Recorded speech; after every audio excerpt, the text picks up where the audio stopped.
We have LIANE today as our first guest for our first episode for Back to Black. Welcome to the first episode. Woo! Thank you. I'm honored that you have me. So, knowing that you're a musician, a full-on artist, a former athlete, you could have been on Costa Semilla. Oh my gosh, you could have been okay. Okay, it's fine. You know, we still have music. We still have banging music with banging hits. So, as you're gonna start this interview with the first question, growing up in Nelspruit, how was it for LIANE KECK? Nelspruit's really like a small place, right? So I mean, Nelspruit is sort of like our little city, if I could say it like that. People call it this little city. But it's a really small place, amazing nature. The people, I want to say nice people, but I'm just like, Yeah, you know what I mean? Anyway, really nice place. I moved there in 2002, straight from Germany. So I came through in 2002, moved to Nelspruit. I was not speaking English at the time, so I had to learn, which was difficult. So I was speaking German full time, and then I went to a preschool in Sun Park, where I made a couple of friends. My two best friends were Karabo and Ritabile. Hey, and they're the ones that taught me how to speak English technically. So yeah, we basically 2 years preschool, started learning English, had to speak a little bit less German at home because my teacher was like, you're never gonna get this right, like you need to stop. So yeah, no, it was just like, you know, a very chill time, you know, childhood vibes. I started learning the national anthem. That's the first thing I remember singing that I didn't know what I was saying, was the national anthem. So every single day, teacher Julie and Matty, those are my teachers, literally put us in a row and said, guys, national anthem today. So after that, okay, so I had to go to primary school. So I went to Large Golafeld because it was like walking distance from where I stayed. Went to Large Golafeld, had to start learning Afrikaans because now this was Afrikaans in English school, and all the announcements were in Afrikaans regardless. So I started learning. It was close to German, so I picked it up from the radio from Radio Lafeld, and because Radio Lafeld was always playing like Sundays at the house, although we didn't understand what they were saying, like it was just playing because of the music. So I started understanding. My mom was like, one day she's like, where did you learn that? Like, how do you know how to speak? And so I went to school, made a couple of friends, some familiar faces from preschool as well, like one or two, not too many. And then I guess I was going to church, a German church, and they sort of like discovered this talent for music. I mean, it's always been there since I was like a child, a baby. Dancing on tables and so on and so forth. But then my pianist or organist from the church noticed that I was really interested in playing piano and that I could sing and my mom could sing. So she started giving me these singing lessons. I started going to Eisteddford, which happens at the Civic Center in Nelspruit. So it's literally like the only place that we have that is sort of like entertainment-wise the thing, you know. So we have Eisteddford every year, which is basically like this competition where they grade you like A plus or A or A triple plus, whatever, or B or C or F, you know. And that's literally how it goes. So okay, so basically what happens is they grade you according to like how good you are. And then I legit like, you know what I mean? Anyway, so we had this competition. I used to go there like 3 years. So that's the first time I actually held like a mic, stood there, like I was this tall. I stood there singing my songs. I sang a song Afrikaans, English, and German. So those are the things I used to do. English was always the one that got the A. The Afrikaans and the German always got like A double plus, A plus. So I don't know. I believed I could sing at that time. And then grade 3 came through. I won my first medal at cross country. So now I was like, oh yeah, you know, multi-talented vibes. I was like, but I love running, you know. And my dad was like, no, but you need to make a choice now. You can't be dancing at 2 weddings, as he always says. So I was like, I was crying in the shower. I was legit like, I can't choose. But I was like, you know what? Let me rather choose the running because it's at school. It's more like I can make friends. Whereas the music, I'm all alone. It's just me and my music teacher. It's old people. It's, you know. Yeah. So, chose the athletics. Did the athletics for a while, but I didn't stop doing choir. So, I did the choir. I think there was like a year that I didn't do athletics in primary. And then I went through to high school, which was Bertlam. And then I was really determined in terms of the athletics. Like, now I need to be a star. Yeah. If you get it. So, grade 8, I pushed through. Samantha, so shout out to Samantha. Literally, like, she ran past me and she's like this short. Like, she's so short, like curves, everything. She ran past me. And then, but I just kept on doing the athletics. She transferred to Lowveld High. So then at Bertlam, I was like doing A athlete vibes till grade 12. Started running like 7 events. That was basically my main thing. But like, I never stopped music. It's just that at Bertlam, like, we didn't have choir. We had Revie. So with Revie, it's like a lot of admin. You guys stay at like school till like 9 p.m. It's cool. I won't do Revie. We had a talent show. I think this was like the breakthrough. Sort of like the decision that I made, like, you know, music is in my blood and that's what I want to do. 17, Timothy Baloyi still remembers this. We had a talent show or like a talent show in replacement of the Revie. Like Flammy's Got Talent vibes. Flammies are what we used to call ourselves, like that, because we say burn with pride. So you're like a little flame. Oh, okay. So you burn with pride. That was our logo. Well, not logo. What am I saying? A motto, rather. Yes. So yeah, we had the talent show, and then like they just liked it, you know. And then me and Timothy won first place together. We tied, and Timothy was this person that I saw like, damn, this guy can sing. You know? And he's also out on iTunes. Damn, this guy can sing. You know, he's crazy. Like, he's amazing. You know. And for me to be tied up with him, I was like, damn. Okay, that should mean something. And yeah, so I won the most versatile trophy that year.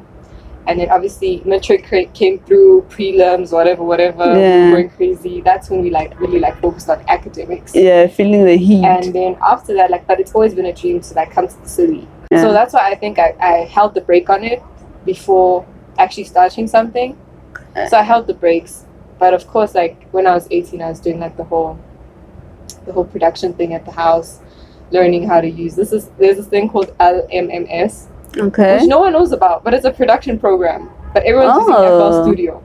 So like, in general, Nelspruit is a nice place to be because it's like a place that allows you to think about what you really want to do with your life. So I think growing up there was great because I think had I grown up in Pretoria or Joburg, it would have been different because the pressure here is so much and you don't have time to think about what you really want to do because of the pressure of keeping up with everything that is happening in the city. So it's a really nice place to go to unwind and think about your life. I also think the reason why I've elevated so much in the past 2-3 years is literally because December I go back to Nelspruit and I have that breather. So it's not like really like a vacation, but like you're at home, you have a breather. You see the trees, you hear the birds, you know, you get to relax. Those things. And you know, you have to wait, it teaches you patience. So our next question is, how did R&B music influence your music? R&B music, I think it started in 2015. Became crazy about Kelani. And specifically that song Crazy. Kelani, like CRZY. But obviously before that she had other songs. But I was crazy about Kelani. Kelani came through. She just started up in the music scene. I was following a model, Narissa Valdez, on Instagram. And then she posted a song about like one of Kelani's songs, Probably Should Be Here. And I started listening to the whole album. I'm like, damn, this stuff was fire. Loved the intro, loved the construction, the vibes. Everything about it was just like, it was not too R&B-ish. Like the concepts were so like real. You know, I remember when I was like at home, I used to tell my mom like, why are these people always singing about love? If it's a male artist, he sings about a woman. If it's a woman, she sings about a man. Calm down, guys. Not everything is about that, guys. Calm Yeah. down. And I was literally like, we are tired, you know? Yeah. So she came through and she did like, there's a song on You Should Be Here, Running. Yeah. Like, basically it's about a woman who keeps it running, keeps it moving, keeps it going. Motivational stuff. Yeah. So a song like You'll Be Alright. Yeah. There's bright. You're like the sun, so always stay bright. Yeah. From a woman's perspective, from a man's perspective, it was different. Yeah. And I feel like that's the thing that influenced me becoming an artist, because I felt like she gave me hope that we could talk about those things. And also at the same time, we could still talk about love and stuff, like You Should Be Here, right? And her intro was really nice. Made me like, I was like, yeah, I want to do intros as well. So I think that's how R&B has influenced me as an artist as a whole. Oh, okay. So since you started like your music career since from the womb up till now, you can't say like 3 years, past 3 years. Yeah. How has the progression been, and what are the lessons that you've learned along the way, or the do's and don'ts for you? Been like 2-3. This is the 3rd year doing it professionally. Do's and don'ts for me, invested in other things. I think because of the music, I become invested in production wise. Yeah. So I think like in terms of the video production, it has really taught me a lot. Because I remember the first time I ever worked with an editing program was in grade 9 as well with Sally. We had an arts and culture project, which was a little movie, 10-minute movie that we had to edit. Wondershare was literally, it's like a program that literally has this huge watermark on it. For Sally, we edited the video, came out superb, really nice movie actually. I was a little ninja. Yeah. Oh, okay. So that was like the first time I really did like video editing. But like since then, I've developed so many skills, you know, like using sound effects more appropriately, editing music videos, different transitions, how transitions can affect how the sound actually feels. You know, complementing visuals and audio together is one thing that I enjoy doing. And then also, I'm invested in fitness, gym, health, obviously, because like with this industry, how much pressure they put on you, you have to literally, sometimes you don't sleep. Yeah. You know, you be up editing this video, doing this content, taking this photo shoot, recording this song, chilling. Nah, take it again. Yeah. Nah, I feel like you could do better. Take it again. Yeah. You know, like health, drinking water, drinking coffee, having some chocolate here and there. Yeah. You know, but eating in general a healthy diet, going to the gym, working out, keeping your physique in check, because like obviously photo shoots. Yeah. You know, you have to stand around in heels for like 6 hours. Yeah. You need to learn how to vosho in heels. You know. The things, guys. Yeah. Leg day at its finest. So yeah, I think gym is another thing. Fitness, health. It's one of my interests. I'm very heavily invested into it. And then I think also the beauty industry, makeup, nails, hair. You really have to like, you know. Also in other things, academics. Yeah. Education is important. I just finished my BA degree in English and Communication. So shout out to all the grads this year. Yes, shout out to all the grads, especially since last year was so challenging. Yeah. Hopefully your mental health is still in check. And those who are doing honors this year, good luck to that. Masters this year, good luck as well. Yeah. Doctorate this year, big ups to you. Anyway, so like academics very important. I feel like it gives you a different perspective on life. It teaches you all of these things that I spoke about. Persistence. Yeah. Oh, persistence. Yeah. That assignment, persistence. It teaches you a lot. True. And also just teaches you how harsh life can be, you know, being a student. So I think I'm also heavily invested in that. So since I started doing the music thing, it has opened my eyes to the struggles of people. Also coming to Pretoria. How many people walk in, like, everywhere you go? You walk in the street, can I please have 2 rand? Yeah. You walk on the street, cappies are 5 rand. Mhm. Color Africa Clothing, which is a brand from Hazelview, which is close to home. So Yeah. they donate school clothes to children. And since I'm heavily invested in academics, I feel like that makes a lot of sense because academics is the future. Yeah, And it that's gives you a true. better future. So Definitely. yeah, donating sanitary pads for young girls, donating school uniforms, also making the owner aware of like, okay, I know this person that needs help, or okay, I feel like I can donate so and so and so. Can let's run this campaign. Also, you'll find me, I wear his clothes often as well, Holland Africa. So you can literally buy a shirt from me or from another ambassador and literally then just donate to that cause by buying the shirt. Yeah. You know, the prices range, like I think it's like 150. It's not that bad. Yeah. So like at least it's going for a good cause. Yeah. It's fashionable. True. You should know, you've seen it. She's done. She's done the most wearing it. So like yeah, I mean, I think those are the things I'm heavily invested in. I do want to do more charity though. Yeah. I was looking at Doctors Without Borders, sort of. Yeah. You know, because now I'm like over the age of 21, so at least now. Yeah. Hey, bro, before they used to approach me, be like, come and join us. I'm like, I'm not 21. Like, seriously? I'm like, I'm not 21 yet. Trust me. Yeah. So, like, I've been waiting. So maybe I'll just go and check it out and see what it's about. Oh, wait, one more. Donating blood, guys. We need to donate blood. I'm scared of needles, just saying. Well, if you're scared of needles, whatever. But donate blood as often as you can. I have iron issues, you know. So, yeah, sometimes they deny me. But like now they give out like iron tablets, especially for us women, since we bleed like every single month. So they give us these iron tablets you take every 2 days, and then when the tablets finish you can go donate again. So at least like they pay you back in terms of the iron again, because like it really eats out a lot of your iron. But I feel like it's also a really good thing to do, because I mean you do save lives. Your blood does save like 4 people's lives. Fact. Just learned something new today. Hope you did too. So, where do you see your passions and your talents taking you? I want to say to another planet, but you know, because they're opening Mars now, so who knows? Maybe we'll have performances in Mars, 2035. You never know. I'm joking. Overseas. Okay. Now, I feel like it's gonna take me far. I feel like I think besides the fact that it's gonna take me overseas, I mean I've been overseas.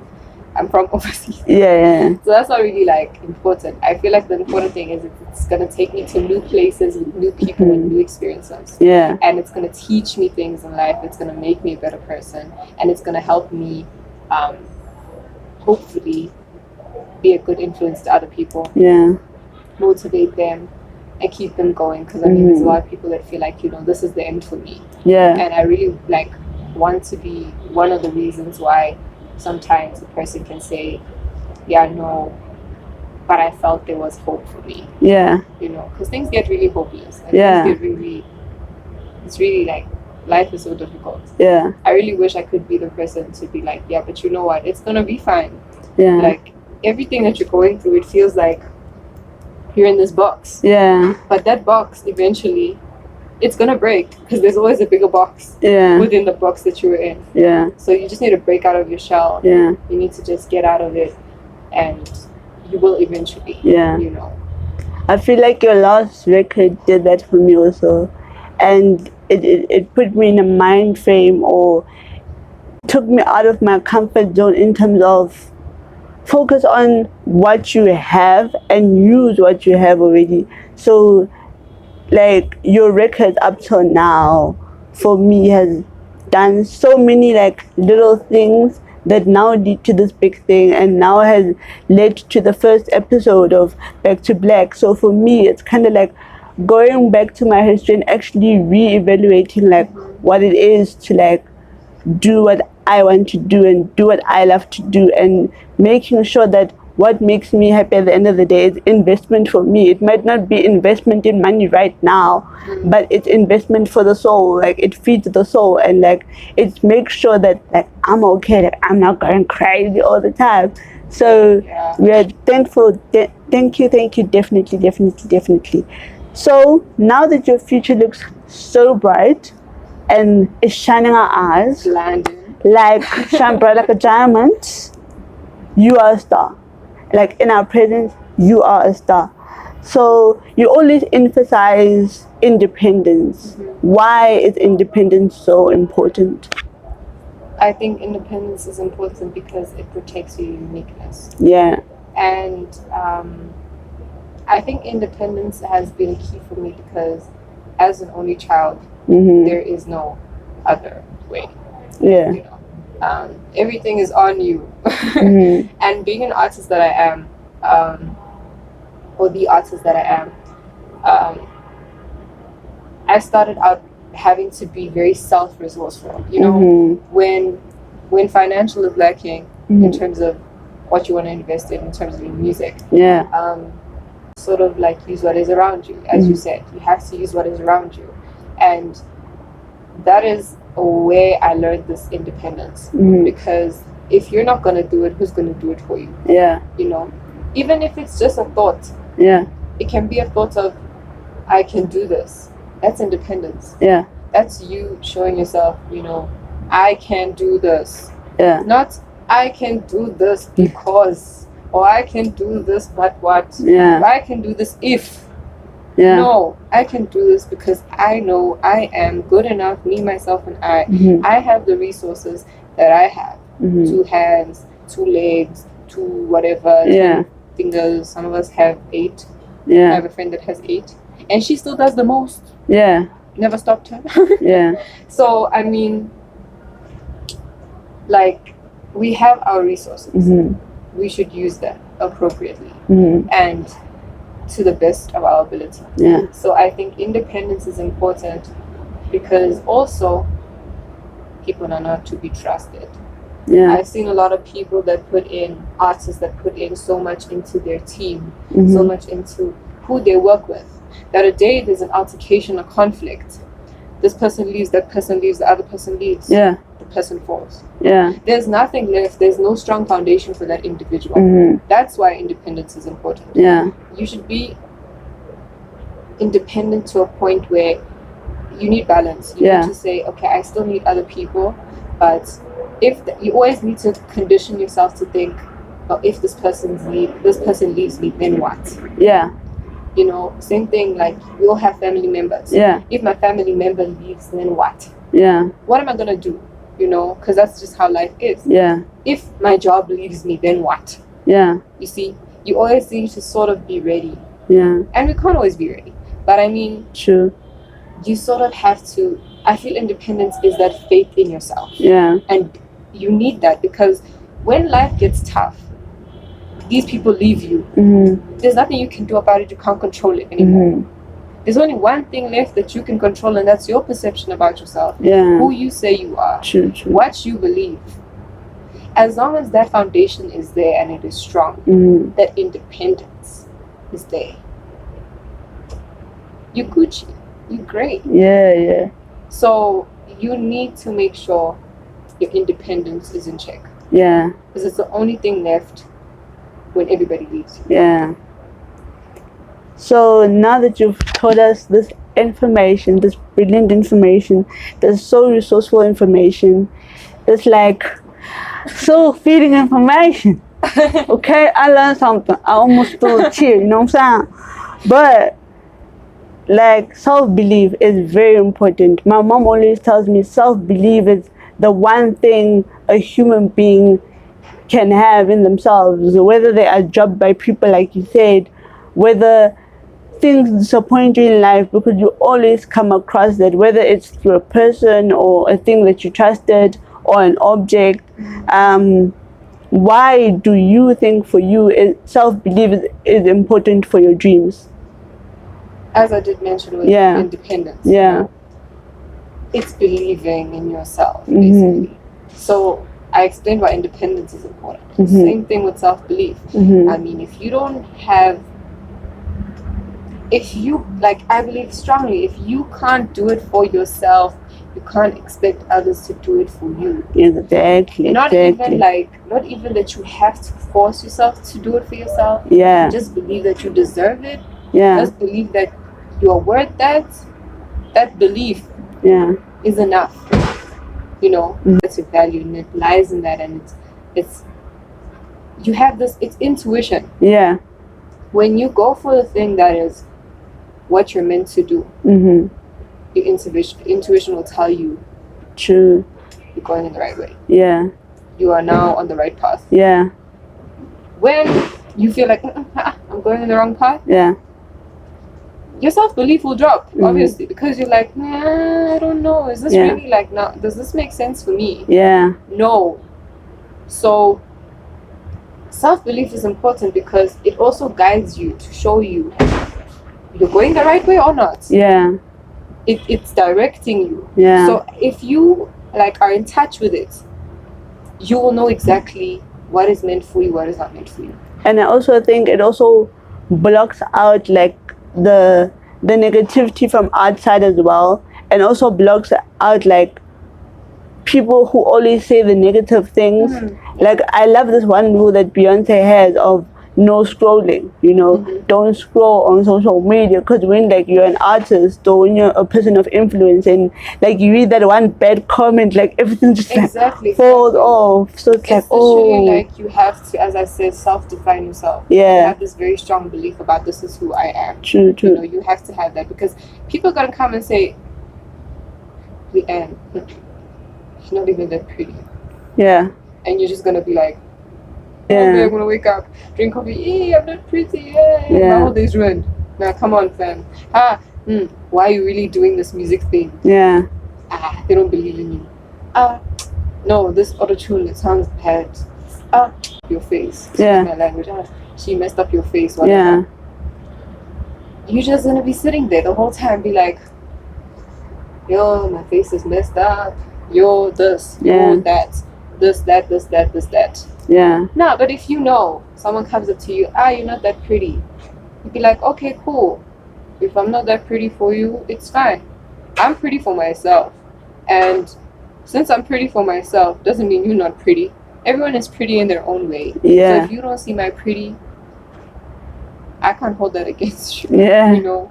So if you approach it like that, it's much better. Yeah. But it's also quite normal for you to be disappointed, because if you haven't noticed, life has this way of doing things all at the same time. I know, but why? God, why? It's literally like you got bad news from school 5 years ago. So now I wanna ask you like the most out of scope question that we have here. Do you believe in manifestations like I do? How do you believe in manifestation? I mean, for me, it like with self-belief as well.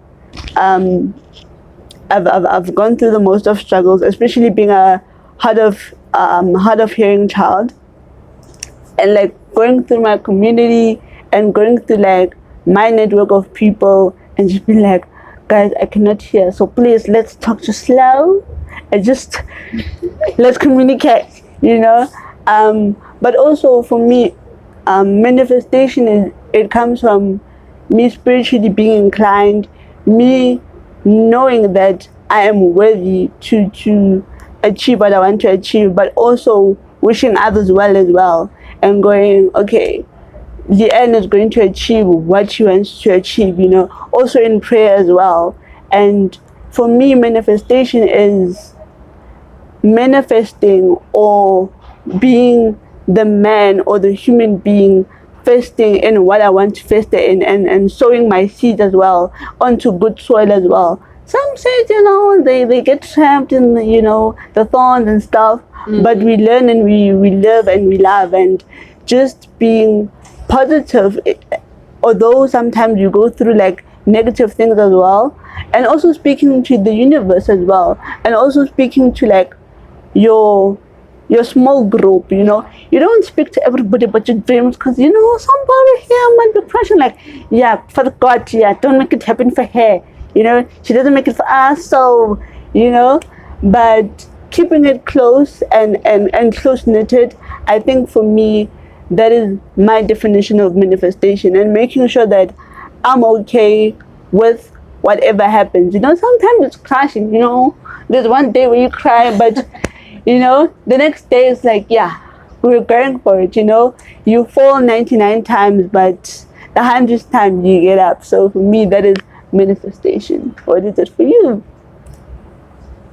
You just defined it. Yeah. I think manifestation Yeah. is what it is, right? But I mean, I agree with you. Yeah. It's just that I feel that there are people that put a huge amount of energy into manifestation. Yeah, yeah. And manifestation, guys, yes, as much as it is the real OG, the plug, Yeah, yeah. you know, it's a mindset plug. Yeah, true, true. But it's not a physical plug. It's not a Yeah. it's you a manifestation I feel is for a person that, or a time in your life that you feel like you are lacking that belief or that feeling that you are worthy. You need to restore it so you can go and do the next step, which is actually going out into the world Yeah. and looking for those energies that you're trying to attract, Yeah. or that thing that you want to be yours. Yeah.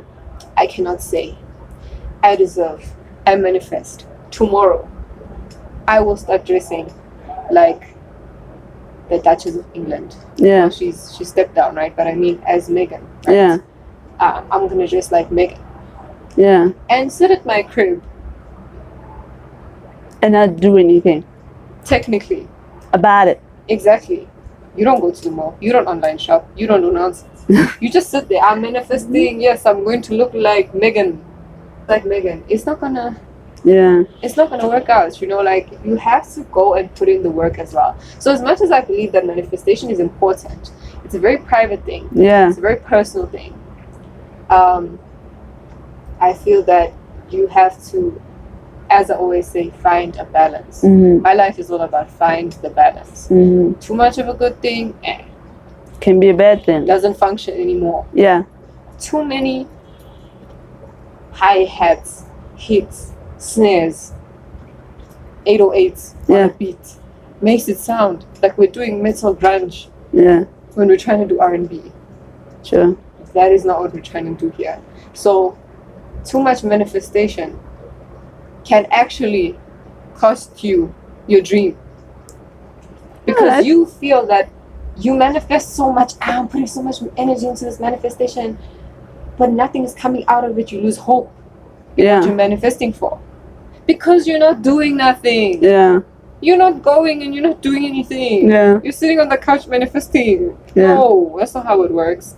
So I feel that it is important. Everything that you said, I agree. Also, for other people, manifesting for other people, yes, it's important. But balance, you need to balance everything. You need to realize, okay, as much as I manifest about this, I need to physically wake up in the morning, go and do my work. About it. I feel that manifestations and prayer are basically the same thing, because you need to ask God, like, okay, I am asking for this.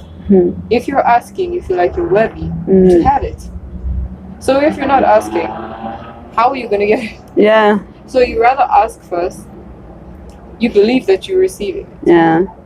And then all it can take is a Bible verse to tell you, go out into the world and do your things, have faith in me and I will show you the way. So now what did he say? Go out, do something, I'm gonna show you the way. Go out into the world. He didn't say, chill at your house, close your door. He only said this thing for when you pray. You see, when your manifestations happen, close your door, stand by your bed or kneel by your bed in privacy, pray. That's the only thing he said you should do in privacy. Did he ever tell Jesus, no, if you want to preach, go and chill in your room, preach in your room? No, he said, go, find disciples, go heal people, show them my word. And we're supposed to be disciples too. So how are you supposed to achieve what you want to achieve? You chilling in your house? Nah, as much as there's social media as well. Social media is not real people. It is real people, but not real people. If I go and I meet you at an event, we become friends, and we take each other's numbers, whatever. That connection is a lot better than meeting someone on social media. That person is not a stranger to you. So hence why I'm saying it's also very, very important to go outside outside and see people Yeah. and connect with those people. Yeah. Other people are going to help your manifestations come true, because True. you cannot like say you want to look like Megan and not know anything about fashion. True. You won't go to Cotton On. You won't go to Mr. Price. You won't go to Gucci. Manifestation's important, right? But not more important than hard work. That's just how I feel about it. Alright, okay. So the last question before we close off the first episode. What is your favorite song of yours? I want to challenge you. And why? Of mine. Because mine is Make It, if I'm saying it correctly. Yes, you are saying it. Yes. There's nothing difficult about Make It. Oh, it's sort of kind of my favorite song as well. Yeah. Favorite song of mine. Can I put two? Yeah. Okay. Oh man, this is so difficult. This is so difficult. Can I make it three? I'm gonna make it three, ne? Three. Okay. Number one, Lux. As much as I love Make It, I love Lux. Lux is I feel like my breakthrough song, my biggest song is Lux. Yeah. It is my biggest song as well. But I mean, it's just like, she's a Lux girl. Oh, it's the type of song that I've received the most compliments for as well. Yeah. So when I wrote it, I really wanted, I wanted to achieve something with the song. I wanted to make women feel good about themselves. And it was so great that when I dropped the song, a few of my friends literally came through, took videos of the song without me asking. You know, we usually ask like, yo, can you take a video because I want to promote whatever. Yeah. A few random people literally just post up on their status, Lux girl, Lux girl, Lux girl. And I'm like, dude, what the hell? Like, oh my goodness, like, what are you doing? I think I still remember Chantel, Anisu, Rakshana, amongst others. Yeah. And Katleho are literally amongst like the people that literally posted Lux and literally like, I love this song. Yeah. Like literally were like, oh, I wake up in the morning and I listen to Lux and everything feels good. Yeah. And I'm just like, damn guys, you know that feeling? It's like, yo, if Lux can do that, that's it fulfilled its purpose. So I feel like that is my first like favorite. The second favorite, now that I'm going into the sound that I really wanted to do, I love Make It, right? But then I just released Just Know, right? So the music video, really like the music video, the visuals that came through. So I'm really happy with the visuals. So Just Know is literally a song that helped me heal. And I feel like Just Know is like one of my favorites because it literally has like all of the elements that I want to a song. And I don't know, it talks about toxic love. Such a nice topic, like just toxic love and I just know you already got me. You just know, you know, like you can have me anytime, famo. I'm just like it's so toxic, but like it's such a nice song. I feel like the way the vocals came through, the high notes, the beats, the bass, everything just makes like it's a vibe for me. I enjoy the song. And also like a lot of people told me the visuals are clean. Production wise, slight tweaking was needed, but I mean the way we recorded it, I mean I understand. You know, lockdown situation. Especially because we recorded it during the second wave. So I mean it was really like I feel like the song just helped me heal because I really spoke about my personal experiences in the song. And it was really just like for me to let it out. I put it out there, and now that it's out, I've healed from that. You know, so it's sort of like my therapy song. Third favorite song has to be Nostalgic in His Benz. Nostalgic in His Benz. Nostalgia is really like it makes you feel happy again, you know. So Nostalgic in His Benz is literally like all the people that haven't been in love for a long time. And I finally met that person. I made them feel special again. I think that song is for them. And I don't know, I just like the piano came through, the way my producer just did the things, the production, everything, the way we recorded it came through. You know, we did it the proper way. Yeah. In the studio, you know, the proper way. So quality-wise, top tier. Lyrics, top tier. Or for the video though. I'm a video fan, okay? I'm a visual type of Macy, so I can't wait. I can't wait. This conducts our interview. Thank you. Thank you very much. Re leboga go menagane, like we say in our tradition of black culture. Yes. Black magic. And we're wishing you all the best for everything and in the future as well. Thank you. Namaste to you, Queen. Namaste Thank you so to much you. for having me, and I really hope that your show gets a lot of exposure. Yes. Keeps on growing, keeps on flourishing, and it inspires people. So yeah, thank you so much for having me. It definitely will. Thank you. I really appreciate the opportunity. And we'll see you on the next episode. But back to Blackers. Namaste. Shout out.